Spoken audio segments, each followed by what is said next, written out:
La corrupción se ha convertido en un mal endémico que cruza fronteras y afecta prácticamente a todos los países de América Latina. ¿Cuál es la dimensión de la corrupción aquí en México y en nuestra región? Bienvenidos a Claves, y esta es una coproducción de la televisión alemana Deutsche Welle y Rompeviento, el más importante canal mexicano de televisión por internet y, desde luego, un proyecto pionero en América Latina.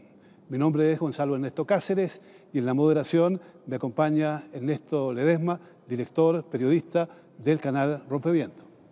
Gracias, Gonzalo. Bienvenido a México. Bienvenido a la Deutsche Welle también.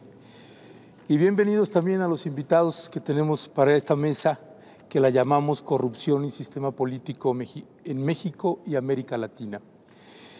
Nos acompaña para esta mesa Lorenzo Meyer, historiador, académico y analista político en México. Bienvenido, Lorenzo. Gracias. Nos acompaña también Clara Husitman, que es presidenta honoraria de Incide Social AC. Bienvenida y gracias por aceptar, Clara. Gracias a ustedes. Nos acompaña Mario Torrico Terán, que es boliviano, coordinador de la Maestría de Políticas Públicas Comparadas de la Flaxo México. Bienvenido, gracias. Muchas gracias por la invitación. Gracias. Y nos acompaña Rodrigo Salazar, argentino, coordinador de la Maestría en Gobiernos y Asuntos Públicos, también de la Flaxo México. Bienvenido. Gracias por la invitación. Gracias también de mi parte. Y la mayoría de los países de América Latina sufren graves casos de corrupción que ponen en aprietos a gobiernos, partidos políticos e instituciones. ¿Cuál es la dimensión que está alcanzando la corrupción en nuestra región y cómo afecta esta particularmente a México? ¿Cuál es su impresión al respecto? Particularmente a México hay que señalar que tiene siglos de existir y podemos ir a la colonia y encontrarnos algunos virreyes que son notables por su corrupción, pero no necesariamente la corrupción afectó al sistema político. Más bien parecía haberse adaptado el sistema a la corrupción y la corrupción al sistema por muchísimo tiempo. Hay que reconocer que México fue un sistema autoritario en América Latina único, porque más o menos duró ininterrumpido desde 1916-17 hasta el año 2000, cuando creímos que habíamos avanzado a otro estadio superior, tengo mis dudas. Pero es ahora cuando la corrupción, que ha estado siempre entre nosotros, tiene un efecto, ahora sí, un efecto desestabilizador en el sistema político, y yo no sé si las élites, tanto políticas como económicas, se están dando cuenta de que eso que fue costumbre y que vivían con el fenómeno tan tranquilos, ahora ya no es tan fácil porque la sociedad misma está reaccionando y reaccionando, espero que con vigor, en relación a este fenómeno. Para quienes nos escuchan con más atención que los que nos ven, hay que decir que estamos en pleno centro de México, en el Museo de la Ciudad de México, y las campanadas que han escuchado son las campanadas de la catedral que está inmediatamente al lado donde estamos grabando. Ernesto. Sí. Y Clara, en este piso de corrupción, escándalos de corrupción, no solamente en México, en América Latina, a nivel mundial. Y nos lleva esto, nos preguntábamos en alguna charla que teníamos aquí con Gonzalo, si este es un problema de sistema político o más bien es un problema de actores políticos, retomando también un poco lo que hablaba Lorenzo. Mira, yo lo que veo es que es un tema que ha permeado a muchos actores políticos. Y yo te diría no solamente al sistema político, yo lo veo también en la academia, en las instituciones académicas, lo veo en las organizaciones civiles. O sea, el permanente contacto con estos actores políticos, que son los partidos políticos, son los poderes del Estado, interactuando con el mundo de la academia, con el mundo de las organizaciones, ha llevado también a una corrupción de las instituciones de educación superior muy claramente, hemos tenido casos en México recientes donde se muestra esta corrupción. A veces estas instituciones son utilizadas, son herramientas que se usan para realizar actos de corrupción, pero también lo digo porque es el sector en el que yo me muevo, en las propias organizaciones civiles. Hay una dependencia de los recursos públicos que va a muchos otros actores y no a lo que consideramos clásicamente el sistema político. ¿Hasta qué punto esto que podemos ver en México se aprecia con la misma claridad en países como Bolivia? ¿Hasta dónde una nación que está en medio de la belleza de los Andes y que busca su camino con mucho esfuerzo, ha sufrido también la corrupción histórica y está enfrentada hoy día también a este problema? Sin duda la corrupción atraviesa fronteras, atraviesa posicionamientos políticos, atraviesa regiones, ¿no? Tenemos escándalos de corrupción en el sur, en Bolivia, todo el tiempo, desde hace mucho, digamos, y en México, en toda América Latina, pero también podemos pensar escándalos de corrupción en países muy avanzados democráticamente, como Suecia, por ejemplo, o países de Europa, países de Estados Unidos, conflictos de intereses. Entonces, la corrupción es un problema bastante arraigado en la sociedad y en, digamos, en las estructuras políticas. Ahora, la literatura en realidad tiene serios problemas para medir el impacto de la corrupción. ¿Cuánto nos cuesta la corrupción? Porque es básicamente un fenómeno que por su naturaleza tiende a pasar desapercibido o a ocultar cosas, ¿no? Se han hecho algunas estimaciones, el Banco Mundial ha estimado que se pagan alrededor de $1 billón anuales en el mundo en concepto de actos de corrupción, ¿no? En inglés sería 1 trillón, ¿no? 1 billón en español. Entonces, la corrupción es un problema que naturalmente está vinculado con la pobreza. Aquí sí hay una relación estadística probada una y otra vez. En los países más pobres es donde hay mayor corrupción, ¿no? Que tiene que ver con las pocas oportunidades que tiene la gente. Entonces, naturalmente, ahorita que Clara hablaba de las instituciones, pues la gente en la academia hay menores opciones. La gente en otros órganos de la sociedad hay menores posibilidades de empleo y de desarrollo. Entonces, básicamente, en países más pobres hay mayor corrupción porque las oportunidades son menores, ¿no? Y pues pensemos en los últimos meses, pues escándalos de corrupción en países donde siempre ha habido esto, México, por ejemplo, los escándalos que empañan el actual gobierno. En Brasil, con la empresa pública más grande del continente, Petrobras, ¿no? Han estimado en $3.000 millones el impacto de la corrupción. Incluso en países donde la corrupción no es algo que se ve todo el tiempo, como en Chile, donde hay en estos momentos un escándalo que llega hasta la propia presidenta Bachelet, ¿no? Entonces aquí podemos decir que es un fenómeno que traspasa muchos ámbitos de la vida. Sí, Rodrigo, en este ámbito, en este tópico de los altos niveles de corrupción e impunidad, bueno, es claro, México es un ejemplo flagrante del descrédito de la clase política. No hay partido político que se salve, en fin. En esa lógica también se habla que el sistema político entró en crisis. Y yo no sé si se puede entrar en crisis cuando hay impunidad. ¿Quién realmente está entrando en crisis? ¿Si la sociedad civil con esta clase política o el sistema político? Bueno, vamos a ver, vamos a definir aquí a qué nos referimos cuando el sistema político entra en crisis, ¿verdad? Crisis puede ser un término tal vez demasiado utilizado y vamos a pensar aquí en este caso muy concreto si la corrupción pone en duda los cimientos o la estabilidad, como decía el profesor Meyer, del sistema político democrático. Esto es importante porque en México la democracia es un fenómeno relativamente reciente y de hecho ya el periodo como puro fenómeno de competencia electoral, ya la duración que se ha tenido pues desafía la experiencia histórica previa en México. Entonces es importante hasta qué punto la democracia y la corrupción son incompatibles. Hay una parte de la corrupción que tiene que ver, digamos, pues con la propia naturaleza humana, ¿verdad? Es decir, si yo dejo una persona a cargo de cuidar mucho dinero que no es suyo y no hay consecuencias, lo más probable es que lo tome, ¿verdad? Sobre todo si no hay consecuencias. Aquí está la impunidad para su enriquecimiento, que era lo que veíamos, pues la corrupción más tradicional, ¿verdad? La historia, la histórica, la que viene de la colonia, etcétera, etcétera. Se sirven con la cuchara grande.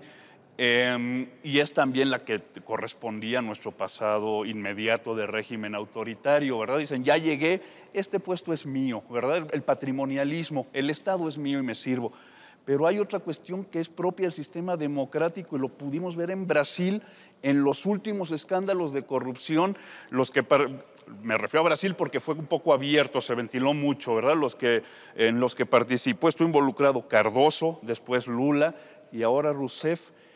¿Para qué se hizo esta corrupción? Para dos cuestiones, para pagar votos de opositores en el Congreso, es decir, para sacar mayorías en un contexto de división de poderes. Estos son democracias, ¿verdad? No tienes la mayoría, son opositores, hay que comprar votos. Esto le pasó a Cardoso, le pasó a Lula. Bueno, no les pasó, lo promovieron. Y la otra, comprar campañas, ¿verdad? Ganar votos, no de legisladores, de los electores. Es caro, las campañas son muy caras e invertir dinero, al menos se percibe, da una ventaja competitiva. Entonces la gente utiliza recursos públicos para pagar sus campañas. Y ahí habría que quizás hacer inmediatamente la pregunta, ¿a quién perjudica esta corrupción? Por una razón muy simple, o sea, no es solo el hecho de que saque ventaja política en una elección, sino que lo que no percibe el Estado va en desmedro de los intereses de la población. Y ese es un daño irreparable, definitiva. Y el generador de pobreza. Desde luego que es un daño, pero yo no lo consideraría como el más importante. El daño está en el ánimo. Sí es cierto que si se usan 100 millones, 1,000 millones de dólares para una campaña que se podían haber usado en otra cosa, bueno, ya es un daño a la sociedad.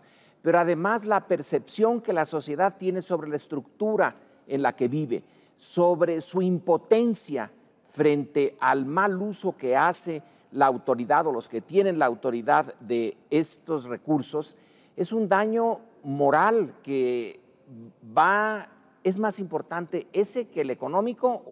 Yo diría que es más importante ese daño en sociedades que todavía no cuaja del todo la nación. Ahora, como corroe la confianza en el presente y en el futuro de la nación. Yo diría que eso es mucho más importante que los millones que son importantes en países pobres que se malgastan. Clara, en esta lógica otra vez de corrupción e impunidad, y lo traslado a los estados de la República Mexicana. Y en México prácticamente no hay estado que se salve de haber padecido a gobernador tras gobernador tras gobernador. Ustedes en INCIDE, a través de otras organizaciones, han estado dando seguimiento al caso del gobernador César Duarte en Chihuahua. ¿Qué experiencia les está arrojando eso en materia de la sociedad civil empoderándose, enfrentando a ese sistema, a ese aparato que genera esta frustración de la que habla Lorenzo? Bueno, mira, hay varios gobernadores que decimos ahora que son virreyes, o sea, con el proceso de descentralización tan fuerte que hubo de las funciones del gobierno federal hacia los estados y la transferencia más grande de recursos hacia los gobernadores estatales, estos se han convertido en verdaderos virreyes. Y de lo que yo he visto, las organizaciones y los ciudadanos están muy atemorizados porque se recurre a todo tipo de mecanismos de represión para acallar las voces de protesta. En el caso de Chihuahua, como un ejemplo emblemático que nos parece muy importante darle seguimiento, un grupo de ciudadanos, entre los que hay destacados políticos también, se unieron en lo que se llama el Movimiento Ciudadano, Unión Ciudadana, y entonces están dando seguimiento a un juicio que se está haciendo al gobernador por haber creado un banco con 65 millones de pesos, él y su esposa, y haber hecho movimientos del recurso del Estado por casi 8,000 millones de pesos a través de ese banco. Entonces, el uso de instrumentos de naturaleza jurídica es una de las pocas herramientas que yo te diría nos queda a las organizaciones civiles, las protestas, las marchas, las salidas, las tomas de instalaciones. Yo digo, ni nos ven ni nos oyen. ¿Hacia dónde va, don Mario, la región, hacia dónde van nuestros países, cuando la gente pierde la confianza, sobre todo en los dirigentes políticos? Pues hacia dónde va, pues básicamente a buscar otros liderazgos, ¿no? Si vemos históricamente cuándo es que surge el liderazgo de Chávez en Venezuela, cuándo es que surge el liderazgo de Evo Morales en Bolivia, de Correa en Ecuador, en general, digamos, de actores políticos llamados outsiders, en realidad es cuando la gente tiene una muy mala visión de los partidos, ve que se van sucediendo en el poder unos y otros y nada va cambiando y la corrupción impera y el desempeño económico es malo, etcétera, etcétera.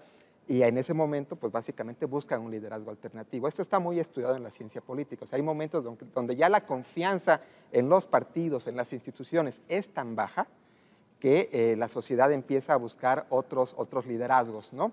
Pero también es importante señalar que en la medida en que las sociedades se democratizan, es cuando son más conscientes de que la corrupción es algo nocivo y es algo que hay que denunciar y es algo que moralmente no se puede aceptar. Y eso es una buena noticia, ¿no? En algún estudio que yo hice, ya que me preguntaba sobre Bolivia, en Bolivia durante buena parte de los 80s y los 90s se evaluaba la democracia, se percibía a la democracia si estaba bien o si estaba mal con independencia de la corrupción. O sea, cuando uno introducía la variable corrupción, pues no salía nada. O sea, la gente básicamente no le importaba mucho si los políticos se estaban llevando o no se estaban llevando dinero de las arcas públicas. Lo que le importaba es si hacían obra pública, ¿no? Allá teníamos un dicho, que seguramente se replica en varios países de forma similar, que decía roba pero hace, ¿no? El roba pero hace en Bolivia pues era señal de que es un buen funcionario público, ¿no? Porque pues, bueno, digo, se está llevando para él, pero está repartiendo, digamos, ¿no? En cambio, en los últimos años, a partir del 2007 para acá, lo que se ve en las estadísticas es que ya la gente valora la democracia en función también de la corrupción. Es decir, no solamente en función de los resultados económicos, sino también evaluando si la corrupción sube, la valoración por la democracia baja y viceversa, ¿no?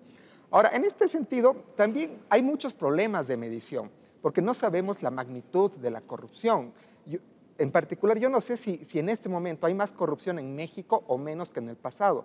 Lo que sé es que hay más escándalos que en el pasado, ¿no? Y esa es una buena noticia, ¿no? Es una noticia por lo menos de que con todas las dificultades que hay mayor pluralidad en los medios de comunicación que antes, ¿no? No es la ideal, no es la que quisiéramos, pero hay más que antes. Y en esto la literatura es clara.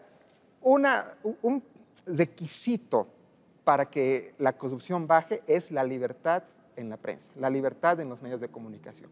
Sin ese componente va a ser muy difícil que la corrupción vaya bajando. Y eso me lleva a la siguiente pregunta, Lorenzo, que tiene que ver, claro, con el caso de Carmen Aristegui, pero no solamente con el caso de Carmen. Hay periodistas desaparecidos, asesinados. Del 2000 a la fecha se han documentado más de 100 periodistas asesinados, más de 20 desaparecidos.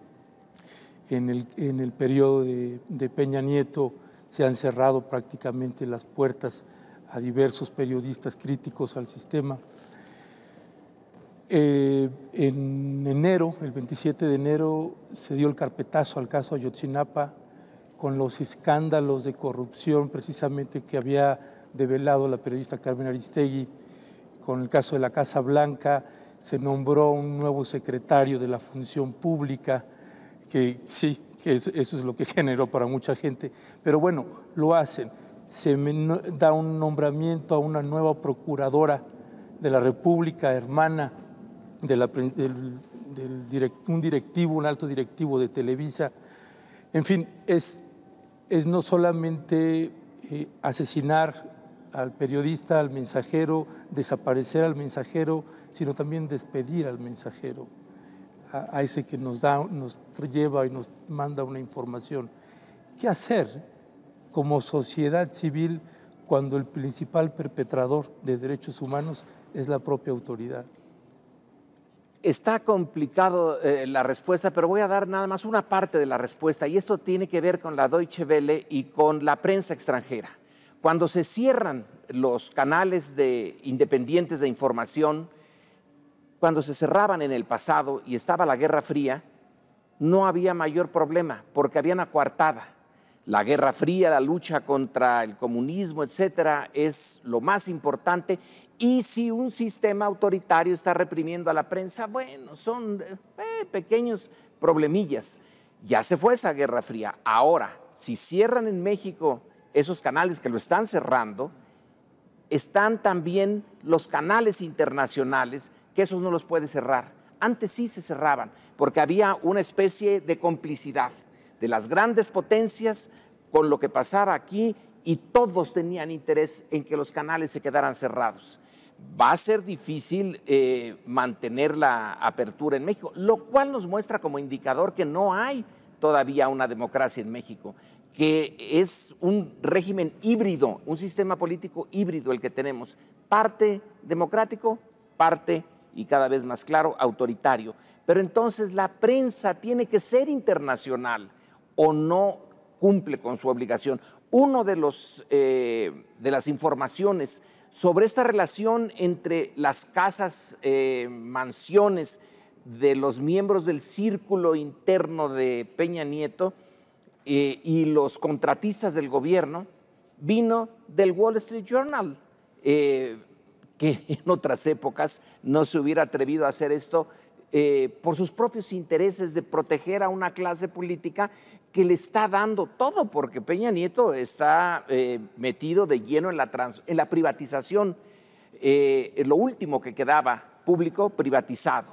Y sin embargo, aquí tenemos un elemento que no jugaba antes mucho y que ahora, quizá para reparar el daño que las potencias hicieron, la Europa occidental ni duda que tiene aquí una responsabilidad grande, pero Estados Unidos más que otros. Sí. Ahora esa prensa es una prensa que tiene que jugar ese papel que a veces no puede jugar la propia prensa nacional, porque como en el caso de Carmen Aristegui, le cortan, que es el noticiero más importante, crítico, lo cierran sin mayor problema. Bueno, pues que salga la otra, que haya una solidaridad internacional, y entonces la Deutsche Welle tiene que ver aquí un papelito. Sin duda alguna, sin duda alguna. Ahora, es importante ver también que no solo la prensa tiene una responsabilidad, sino que la propia ciudadanía, los propios mexicanos, los propios ciudadanos de América Latina tienen una responsabilidad muy grande y un papel que jugar, haciéndose valer de los nuevos medios de comunicación, haciéndose valer de las redes sociales, etcétera. Rodrigo, ¿cómo ve usted el papel de la sociedad civil en medio de esto? ¿Cómo la sociedad civil puede influir para cambiar el curso de los actuales acontecimientos que nos llevan a una situación de corrupción tan dramática? Totalmente, casi que tiene la pelota en la cancha, la sociedad civil. Voy a decir por qué. Decía hace rato, hay incentivos en las propias democracias para apropiarse de los recursos públicos de manera corrupta, ¿verdad? Aparte del incentivo de enriquecerse. Y uno lo hace si no hay castigo, ¿verdad? El castigo que uno piensa de inmediato es la ley, la cárcel, pero la verdad de las cosas es que no es frecuente que los políticos corruptos se vayan a la cárcel, ni aún en las democracias más avanzadas. Pasa, y cuando pasa está muy bien si realmente son corruptos, pero no, es la excepción. El otro daño que puede tener un político por este tipo de hechos es cuando se interrumpe su carrera política. Y ese es el daño, ahí es donde está la sociedad civil, el papel que juega, ¿verdad? Es decir, estos marchas, quejas, redes sociales, etcétera, etcétera, eso a la larga aniquila carreras políticas. Cuando la clase política aquí mismo se dé cuenta de que para la sociedad es inaceptable estos hechos, vamos a empezar a ver gente que va a dejar de promoverse políticamente. Y ahí sí, decía Mario hace rato, casos de corrupción en Suecia, incluso en los 90s había una fuerte candidata, lamentablemente no me acuerdo su nombre porque pues, es sueco, pero había una fuerte candidata del Partido Socialdemócrata a la primera magistratura. Le interrumpió la carrera el Toblerone Gate, así se llamó. Se detectó que con su tarjeta de crédito del gobierno había comprado un Toblerone. Ahí empezó un chocolate, ¿verdad? Ahí empezó el escándalo, que bueno, después se supo que echaba mano de la tarjeta con bastante frecuencia y para cosas más caras, ¿no? Pero ahí empezó, ahí se detectó, hay una bajísima tolerancia a la corrupción en Suecia. La señora no fue a la cárcel, ¿verdad? Pero sin duda tampoco fue primera ministra y ahora dicen que es muy ordenada con sus cuentas. Pero ahí, perdona, Sí. hay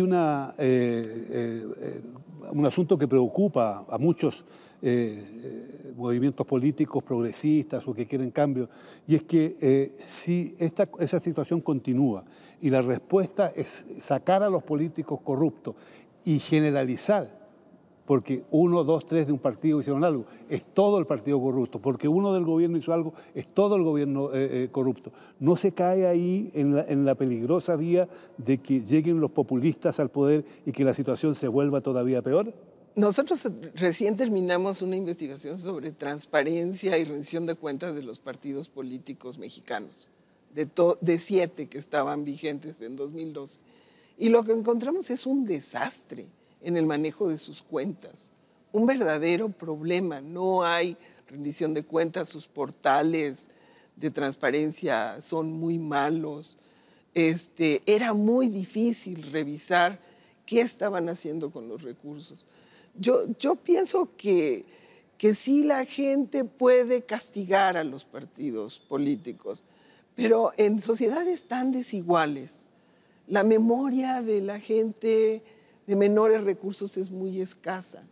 Y como de alguna manera el clientelismo usando recursos públicos beneficia a la población de menores recursos, estas sanciones a políticos a veces no suelen ocurrir. Entonces, yo tengo mis dudas sobre cuál es la reacción en sociedades tan terriblemente desiguales. Ahorita, pronto estamos con esta idea del voto duro.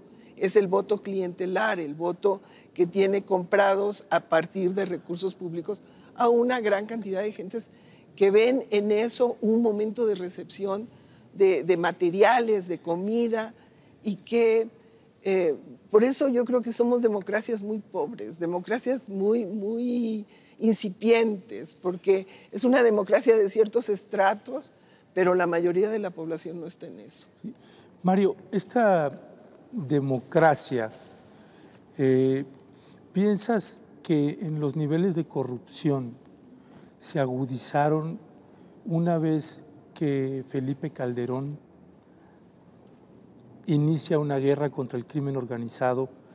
Esta metástasis que empieza a ser la clase política, por lo menos que empieza a ser visibilizada de otra manera, el vínculo de la clase política con gente del crimen organizado, donde las propias instituciones, ejército, policía, se empiezan a ver permeadas. ¿Consideras que esta guerra contra el crimen organizado, continuada, si es que se puede decir así, por el gobierno de Peña Nieto, agudizó los niveles de corrupción e impunidad? Pues mira, no lo sé, yo creo que no hay forma de saberlo en sentido estricto. Lo que es claro es que cuando empieza esta guerra, por cualquier causa que nosotros queramos atribuirle que Calderón empezó, ¿no? Hay gente que dice que fue por la presión de Estados Unidos, otros porque quería legitimarse, otros porque tenía un genuino, digamos, deseo de acabar con ese problema, no importa. Pero cuando empezó esa guerra, lo que sí se vio fue la metástasis. Es decir, el problema venía desde antes. O sea, digamos, las instituciones estaban completamente infiltradas. Incluso esto llegó hasta la SIEDO, no sé si se acuerdan, que salían funcionarios, salían generales, salían, bueno, y después en los estados empezó a verse cada vez más esto. Cuando la federación empezó a meterse en los estados, a luchar contra los carteles en los estados, pues salía que claramente estaban coludidos, ¿no? Que esta línea divisoria entre digamos, la autoridad estatal, la autoridad municipal y el narcotráfico como que era, se diluía, ¿no? Entonces, yo no sé si en realidad el problema se agudiza a partir de la guerra de Calderón. Se empieza a ver de forma más clara, ¿no? Es, digamos, una analogía con... A ver, preguntémonos, ¿dónde hay más violaciones a los derechos humanos? ¿En Corea del Norte o en México?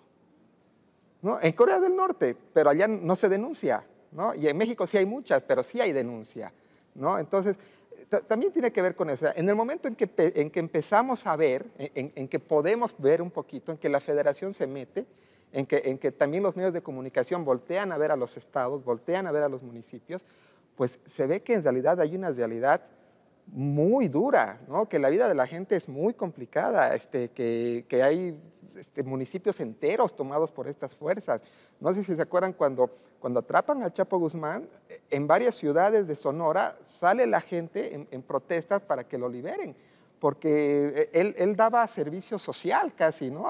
Y muy buena parte de servicios Colombia públicos. con Escobar, parecido. ¿Perdón? En Colombia con Escobar es algo similar. En Colombia con Escobar, en Bolivia con el rey de la cocaína también pasaba. O sea, ellos inclusive eran queridos por su comunidad. Pablo Escobar era muy querido en su comunidad, ¿no? Entonces, repito, no sé si el problema se agudiza, pero sí se empieza a ver de forma más clara hasta dónde llega el narcotráfico. Yo creo que todavía a día de hoy no lo sabemos bien en México. Pero podemos suponer que es mucho peor de lo que realmente ocurre. Entonces, ahí hay un asunto que quizás valdría la pena, don Lorenzo, que lo miremos. ¿Cuál es la relación, cree usted, que tiene el narcotráfico con la política en México? ¿Y cuál es la relación que puede existir entre el narcotráfico y el deterioro de las democracias hoy día en América Latina?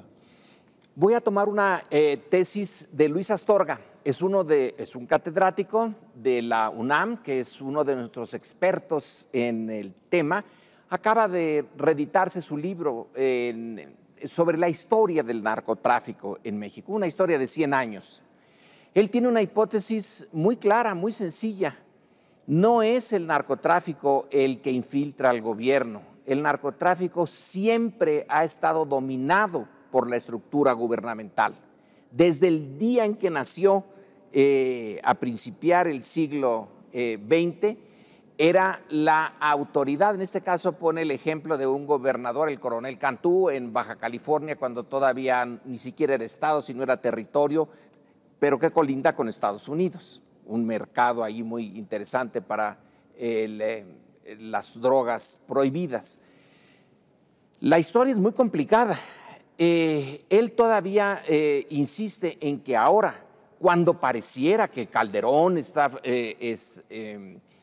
pues combatiendo al narcotráfico a sangre y fuego, etcétera, es que hubo unos cortocircuitos en la forma tradicional con el cambio del PRI al PAN, pero que en el caso mexicano, yo no sé si es el caso colombiano, si es el caso boliviano, el peruano, pero que aquí, a lo mejor por la cercanía con Estados Unidos y por el hecho de que ocurrió cuando la revolución mexicana se institucionaliza, el régimen autoritario se hace muy fuerte, domina todo, y entonces el crimen organizado es una partecilla que está ahí dominada por los políticos, y no hay matanzas ni grandes carnicerías como lo hay en estos días, porque era muy predecible la forma como el gobierno se mantenía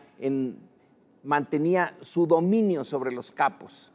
Cuando por cambios en el gobierno se desestructura esto, es cuando los capos empiezan, más bien hay una parte de Calderón en que, llevado al extremo no tiene mucho sentido, pero sí se están matando también entre ellos. Es decir, la matanza mexicana es fantástica. Hoy, en estos momentos, podemos tener cifras sobre la esperanza de vida, el promedio de vida en algunos estados mexicanos, cómo ha caído.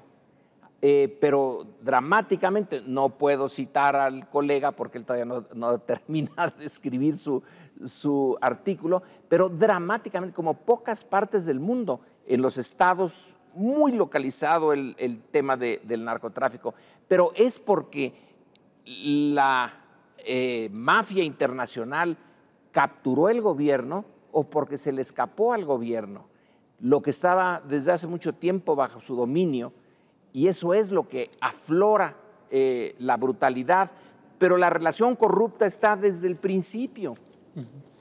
Clara, ahorita que con el retorno del PRI, ese primer año 2013, donde nos plancharon 11 reformas estructurales, las más importantes, pienso en la historia de México, entró un PRI poderoso, vigoroso, y el caso de Ayotzinapa empieza a destapar y develar toda una serie de atropellos, corrupción, impunidad, muerte, desaparición. Ahorita en el caso de México, hablando de este tema del crimen organizado con el gobierno mexicano, se puede percibir si el PRI logró retomar ese control que tenía sobre el crimen organizado o ya no tiene. Decía Edgardo Buscaglia, es que ahora es un gobierno mafioso. Bueno, sí se hablan de los pactos de impunidad, ¿no? Y los gobiernos mafiosos. Mira, lo que nosotros hemos encontrado que está subyaciendo también en este florecimiento y visibilización de la violencia es una pérdida de capacidades del Estado para controlar.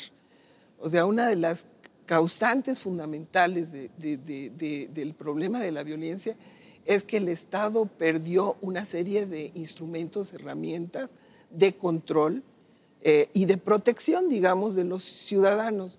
Yo tengo la impresión que después de 12 años de gobierno, cuando retornan los priistas, que traen priistas de la vieja guardia y traen gente muy joven que no tenía idea de cómo era el gobierno, se encuentran con gobiernos muy desbaratados, con herramientas en todos los campos, en la cruzada contra el hambre.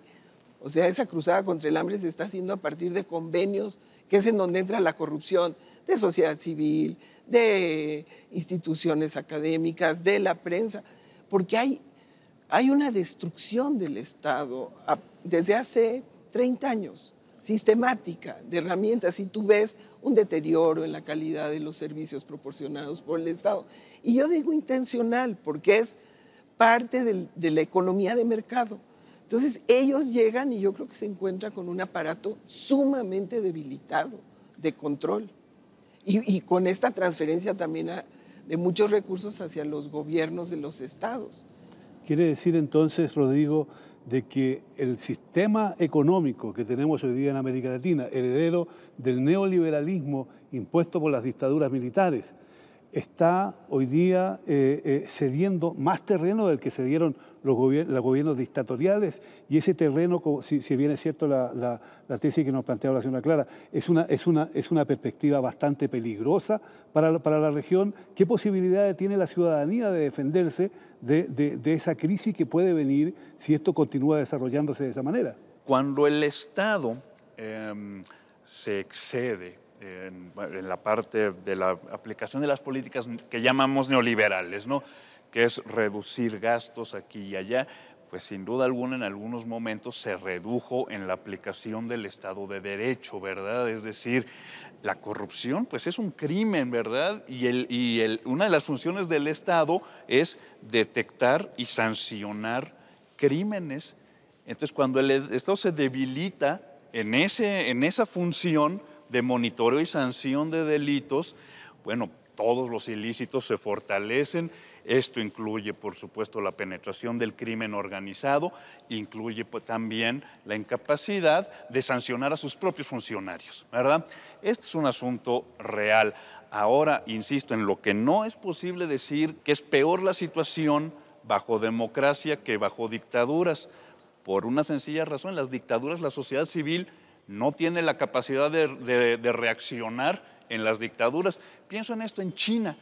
En China debe haber el peor castigo a la corrupción que hay tal vez en el mundo, es la muerte, o puede ser la muerte. O sea, hay gente que es fusilada en China, funcionarios que son fusilados en China porque son corruptos. Ahora, sigue siendo uno de los países más corruptos del mundo. ¿Por qué? Porque se usa como castigo político, ¿verdad? Entonces, si yo caigo en desgracia, pues se va a sacar mi pasado corrupto para fusilarme. Pero si caigo en desgracia y no fui corrupto, de todas formas me va a ir mal. Entonces, esa sanción tan grave no frena la corrupción. Insisto, en las democracias la sociedad tiene la mano. Ahora, cuando la sociedad es desigual o un sector de la sociedad está muy debilitado por la desigualdad, sin duda su capacidad de reacción es menor. Pero ahí está Brasil. Brasil tiene niveles de desigualdad iguales a los de México.